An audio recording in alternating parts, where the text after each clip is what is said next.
Bonjour, voici la correction de l'exercice, page 233, numéro 96, le petit b, où on nous demande d'obtenir une solution, la solution négative de l'équation f de x égale à g de x à l'aide d'une calculatrice. Donc voici la version Casio Graph 35. Donc nous allons aller dans le mode graphe. Entrée, exit. Dans un premier temps, je rentre la fonction, j'efface celle qui est déjà présente, f2, oui. Et je saisis la fonction, c'est-à-dire xo carré moins x moins 5. Exé. Ensuite, je saisis g de x, donc moins, attention, c'est le petit moins de négatif, moins 2x au carré, plus x plus 3, plus x plus 3, exé. Maintenant, nous voulons obtenir le tracé, c'est-à-dire les deux courbes. Donc, je dois faire draw. F6. J'ai mes deux courbes. Alors, je ne les vois pas très bien. On va venir changer la fenêtre. Donc ici, je vois qu'il serait intéressant de changer la fenêtre au niveau des abscisses et au niveau des ordonnées. Donc, Shift, Window.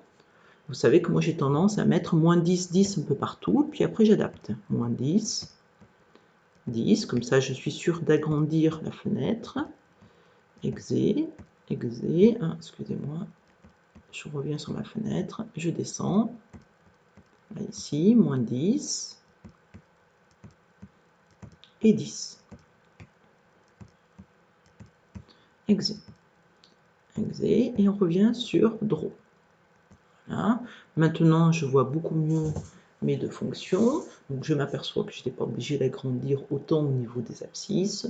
Donc, allez, je vais rechanger, je vais mettre moins 5, 5 par exemple, moins 6, 6.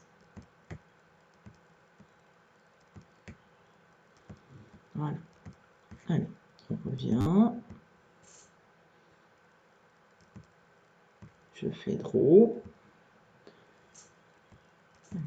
Voilà, je vois bien mes deux courbes qui correspondent exactement à ce que l'on a sur l'énoncé.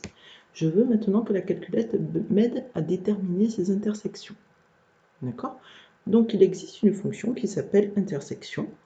On la trouve dans gsolve. Donc ici, je fais Shift gsolve et c'est celle-ci, intersection, intersect. Donc je vais faire F5. Il va me demander quelles sont les courbes. Donc j'ai mes deux courbes. Ma première, j'ai bien de moins 1,3333 qui est en effet moins 4 tiers. Et si je veux la seconde, il faut que j'appuie sur cette flèche-là. La seconde, c'est x est égal à 2. Voilà, vous avez vos deux solutions à l'équation f de x égale à g de x. Et si je veux donc la solution négative et que je veux un arrondi à 10 puissance moins 2, je vois que c'est moins 1,33 avec un 3 juste après. Ici, il y a un troisième 3. Donc, si je fais l'arrondi à 10 puissance moins 2, ça me donne bien moins 1,33. Voilà, à vous.